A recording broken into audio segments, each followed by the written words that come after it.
Pagi bagi kita semuanya. Tuhan memberkati kita.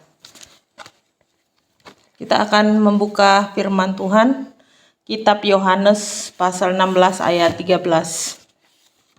Kita akan baca sama-sama.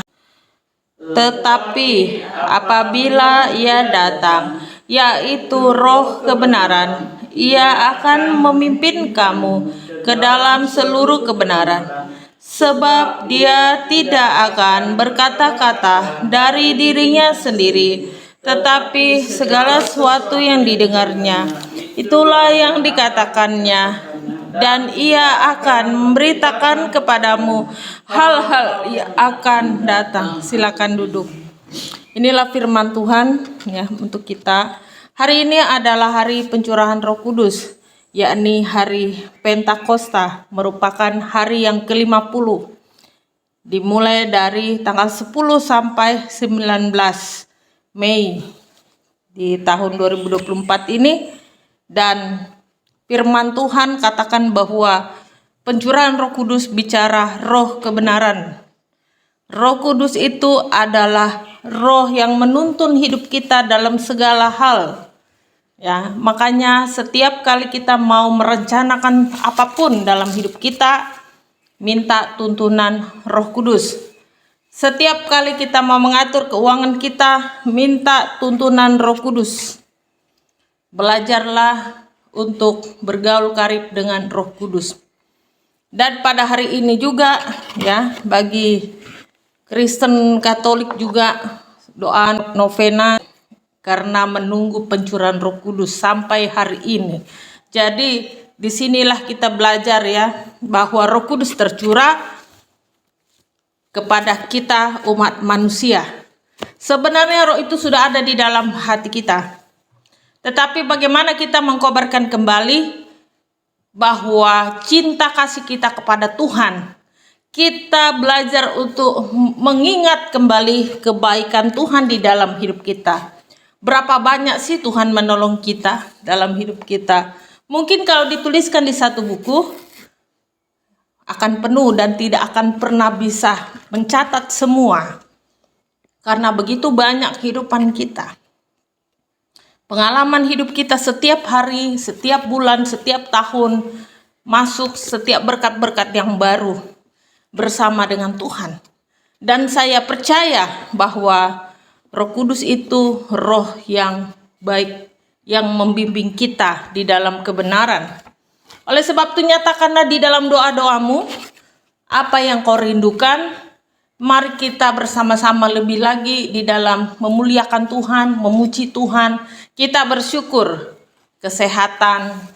Kita bersyukur atas apa yang Tuhan berikan pada kita. Janganlah kita lupa dan menjadi seorang yang sombong. Tapi kita menjadi orang yang semakin rendah hati dan semakin memuliakan nama Tuhan. Karena segala sesuatu di hidup kita itu hanyalah titipan. Kita hanya diberi hikmat untuk mengelola apa yang Tuhan percayakan dalam hidup kita. Entah itu kesehatan kita, ataupun pekerjaan kita, pelayanan kita, keuangan kita. Kita minta terus, Tuhan tuntun saya. Minimal waktu kita jatuh, atau kita mungkin tanpa sadar kita terpleset dalam hidup ini ya, karena hidup ini itu tidak mulus jalannya dan tidak mudah. Kita bisa untuk diangkat kembali oleh Tuhan, ditolong kembali oleh Tuhan, dikat dari jalan-jalan yang tidak baik. Ya, disinilah kita belajar, mari belajar bergaul kariblah dengan Roh Kudus, karena itu adalah roh Tuhan yang ditaruh dalam hidup kita, agar hidup kita ini punya koneksi dengan Tuhan. Dan semakin dekat, firman Tuhan katakan semakin banyak diberitahu hal apa saja yang akan terjadi.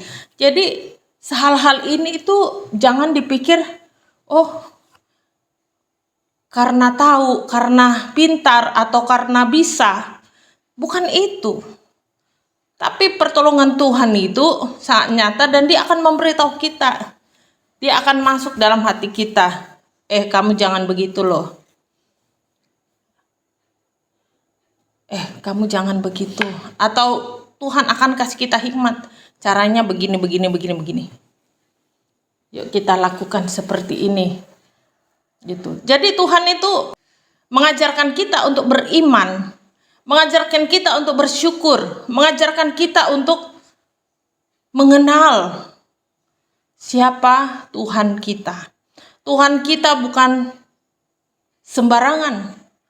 Dia berpower, berkuasa di bumi, di surga, di langit ini, bahkan di bawah langit ini. Kuasa apapun tidak dapat menentang kuasa Tuhan, kuasa Sang Pencipta, Sang Pemilik hidup kita. Jadi bersyukurlah kalau sampai hari ini Tuhan selalu menolong kita. Dan saya percaya itu, makanya Tuhan kasih hikmat setiap hari ya, selama dari tanggal 10 sampai 19 di dalam doa kita, dan terus kita mengadakan perjamuan kudus. Tuhan kasih hikmat terus sama kita. Termasuk hal yang kita kerjakan, hal apa yang kita lakukan. Terus berdoa dan melangkah terus dengan Tuhan sampai betul-betul. Ya, bukan hanya sekedar doa saya dijawab. Tetapi lebih daripada itu, kecintaan kita kepada Tuhan itu semakin melekat, semakin dekat rasanya kita dengan Tuhan. Dan inilah kerinduan kita manusia bertemu dengan Dia, Sang Pemilik, Sang Pencipta, pengampun segala dosa kita. Dan kita bersyukur Tuhan kita itu baik dan ajaib sekali. Banyak cara Tuhan menyelamatkan manusia jika Dia mau. Dan Tuhan mau melihat kerinduan hati kita yang terbuka untuk Dia, maka Dia akan masuk dalam hidup kita. Mari undang Roh Kudus dalam hatimu, pikiranmu, jiwamu, dalam kehidupanmu sehari-hari. Katakan Tuhan itu sangat baik melalui pujian kita, penyembahan kita, doa-doa kita, firman Tuhan yang kita baca setiap hari. Mari kuatkan hati kita. Karena apa? Perjalanan ke depan semakin banyak tantangan dan rintangan. Dan saya yakin, seyakin-yakinnya bahwa Tuhan tidak pernah terlambat menolong kita. Oleh sebab itu, kenalilah siapa Tuhan kita dengan benar. Belajarlah untuk membuka hati, meremahkan diri di hadapan Tuhan. Katakan, Tuhan, aku ini orang berdosa, ampunilah aku. Dengan rendah hati meminta terus kepada Tuhan untuk pengampunan itu turunkan, dan mintalah Roh Kudus itu supaya berkobar di hati kita, sehingga dimanapun kita melangkah Tuhan bersama dengan kita. Dan saya bilang cara Tuhan itu banyak untuk menyelamatkan kita, untuk menolong kita. Dia melampaui akal batas pikiran kita. Dan bersukacitalah bahwa hidup kita di dalam kemenangan, karena Roh Kudus tercurah. Ya. Jadi kalau ada yang bertanya, apakah orang yang terima Roh Kudus dikatakan bisa berbahasa roh?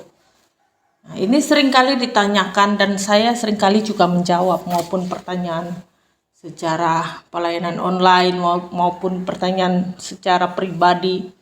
Saya katakan, ketika kau percaya kepada Tuhan Yesus, Roh Kudus itu ada di hatimu. Jadi tidak tergantung bahasa, saudara, karena bahasa itu banyak. Namanya berbahasa roh itu bukan bicara hanya bahasa yang satu alunan, bukan. Bisa juga bahasa-bahasa lidah, bisa juga melalui penyembahan-penyembahan kita, yang mungkin kita bilang saya nggak bisa nyanyi, tapi waktu kita nyembah itu rasanya dekat sekali dengan Tuhan. Loh, itu ungkapan dari roh kita. Bahasa-bahasa jiwa kita, roh kita bersatu dengan Roh Kudus, sehingga di hadapan Tuhan kita betul-betul hati kita ini kita buka.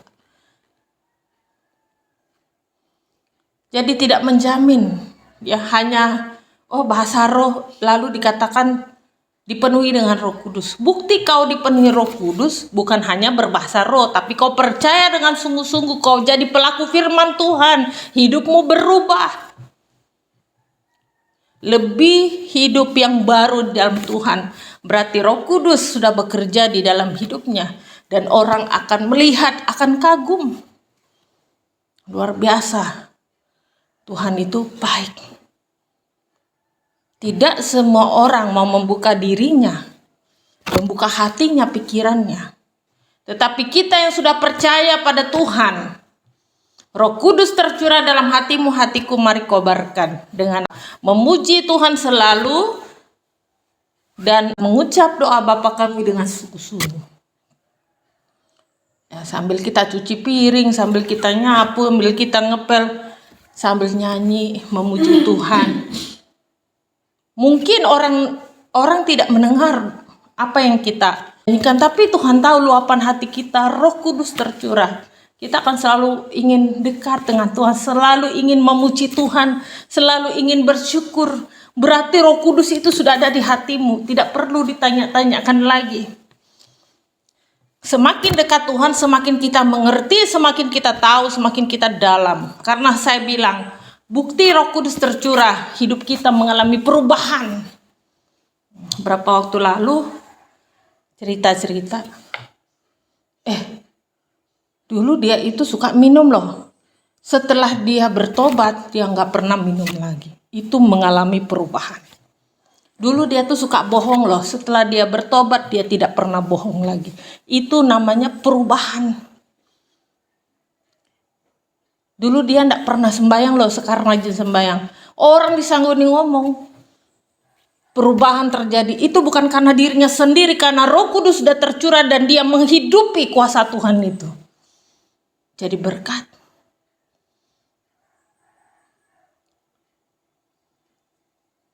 Makanya kita tidak boleh lihat, oh dia pangkatnya apa, jangan. Jemaat-jemaat tuh kadang lebih rohnya berkobar daripada pendetanya, itu jujur.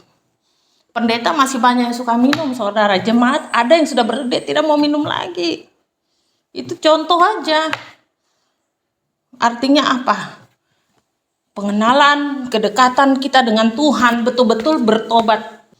Karena Roh Kudus sudah turun dalam dirinya dan dia hidupi firman Tuhan itu. Nyata. Perubahan terjadi. Sampai dibilang itu pertobatan yang sungguh-sungguh. Saya acungin jempol. Jadi pertobatan yang sungguh-sungguh adalah gaya hidup kita. Dampak dari Roh Kudus itu di hati kita, pikiran kita, jiwa kita. Kalau kita rindu, Tuhan akan merubah.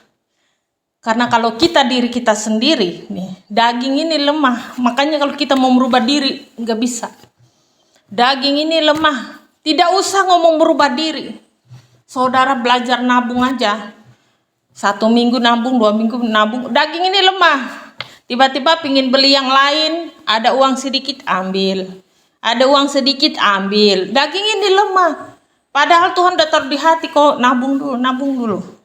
Aku mau berkati kau, nabung dulu. Tapi karena daging ini lemah, kadang-kadang begitu. Tapi waktu kita sadar, kita punya komitmen lagi. Nabung lagi. Ada saja godaannya. Apalagi hal-hal yang lain, dari hal yang kecil aja. Kadang Tuhan ajarin kita loh dari hal kecil. Tuhan tuh sabar sama kita. Tapi kadang kita ini tahu sedikit aja udah kayak seolah-olah kita nih paling hebat di dunia ini. Aduh kasihan kali lah kalau Tuhan melihat kita nih ya. Tuhan bilang baru ku kasih 1 saja sudah sombong. Apalagi kasih banyak-banyak. Jadi kadang-kadang Tuhan tolong aku, Tuhan aku mau nabung, Tuhan tolong aku, Tuhan aku mau kerja. Hubungan kita sama Tuhan kalau ada Roh Kudus semakin dekat, semakin erat. Perubahan hidup terjadi. Saya percaya karena Roh Kudus tercurah, bukan hanya karena berbahasa roh. Karena apa? Spirit dunia roh harus seimbang dengan apa yang dikerjakan, apa yang dilakukan. Perbuatan nyata itu yang jadi berkat. Amin. Bukan teori-teori dibaca, enggak. Perbuatan nyata itu jadi berkat. Kalau kau pun hanya berbahasa roh begitu, tapi kau di luar sana nipu orang, di luar sana kau hina orang, jadinya tanda tanya itu bukan Roh Kudus itu. Roh-roh yang lain, jangan-jangan roh-roh jahat. Gaya hidup kita menentukan, saudara. Jadi anak Tuhan, jadi berkat, gaya hidup kita menentukan. Saya bersyukur Tuhan baik sama saya. Tuhan ajarin saya. Nih kamu dapat PK segini, kamu belajar nabung. Bukan dalam arti kamu belajar pelit sama diri sendiri. Bukan berarti kamu tidak peduli dengan orang lain. Saat kamu orang kesusahan datang, sudah berkali-kali butuh bantuan begini-begini, bahkan pinjaman uang kita kasih pinjam. Itu dari tabungan kita. Jerih payah kita nabung berminggu-minggu. Saat orang itu tidak bisa bayar, lepaskan, ikhlaskan. Loh, sampai begitu loh Tuhan ajarin saya. Dan saya bersyukur saya bisa lewati itu. Seolah-olah orang tidak mengerti jerih payah kita. Tapi Tuhan kasih, dia orang dunia, kau jangan begitu. Justru kau berdoa selamatkan dia. Kasihanilah jiwanya itu. Makanya saya bilang, saya lepaskan berkat pengampunan kepada dia, biar Tuhan berurusan sama dia, supaya dia paham kita gereja ini walaupun kecil tapi bukan abal-abal, jangan salah. Tuhan kami besar, luar biasa. Tuhan kami dahsyat, tidak perlu kami pamer-pamer apa yang Tuhan kasih sama kami, tapi melalui gaya hidup kami berusaha untuk memberikan yang terbaik. Kami berusaha seperti menjamu malaikat. Orang sakit, orang datang ke sini, orang terjepit, orang sakit, orang bangkrut, orang depresi, orang gila, tetap kami terima. Kami doakan. Amin. Dengan berbagai trik Roh Kudus Tuhan, bagaimana caranya mendoakan orang ini ya. Terus sampai ada jalan keluar. Dan saya merasa bahwa kalau bukan Tuhan yang buka jalan, tidak bisa kita sampai hari ini. Bisa ada di sini. Ada berkat sedikit demi sedikit, rupiah demi rupiah. Karena apa? Kesusahan hari ini cukup untuk sehari. Zaman ini semakin sulit. Belajarlah untuk apa yang kau doakan, apa kumpulkan, konsisten terus, doakan sampai kapan? Sampai kau terima jawaban doamu. Disinilah kita belajar mengandalkan Tuhan. Hidup yang mengandalkan Tuhan itu bukan kuat hebat kita manusia, bukan karena tabungan kita banyak, bukan karena kita masih kuat, masih fit, bukan, karena Roh Kudus sudah tercurah dan Tuhan memberkati apa yang kita lakukan. Disinilah kita belajar andalkan Tuhan. Amin. Karena hidup ini hanya sementara saja kok. Kalau kita dipanggil Tuhan, kita tidak mungkin bawa sertifikat rumah ke kuburan. Enggak mungkin kita minta itu. Hanya jiwa kita kembali kepada Sang Pemilik, Sang Pencipta, Sang Khalik yang berkuasa di bumi dan di surga dan di bawah bumi, di atas langit. Kita akan kembali kemana? Surga. Tempat tinggal kita yang sebenarnya. Tidak ada yang namanya kesusahan, tidak ada sakit penyakit, yang ada bersukacita dan memuji Tuhan. Tidak ada air mata. Dan itu yang kita rindukan bersama-sama. Amin. Jadi tetap semangat, pelayanan kita terus maju dalam Tuhan. Dan saya melihat bahwa pertumbuhan jemaat kita, puji Tuhan, melalui tingkah laku hidupnya lah kita bisa melihat Roh Kudus membimbing kita di dalam rancangan Tuhan. Terpujilah nama Tuhan. Mari kita akan masuk perjamuan kudus bersama sebagai tanda kita memperingati hari Pentakosta, hari pencurahan Roh Kudus.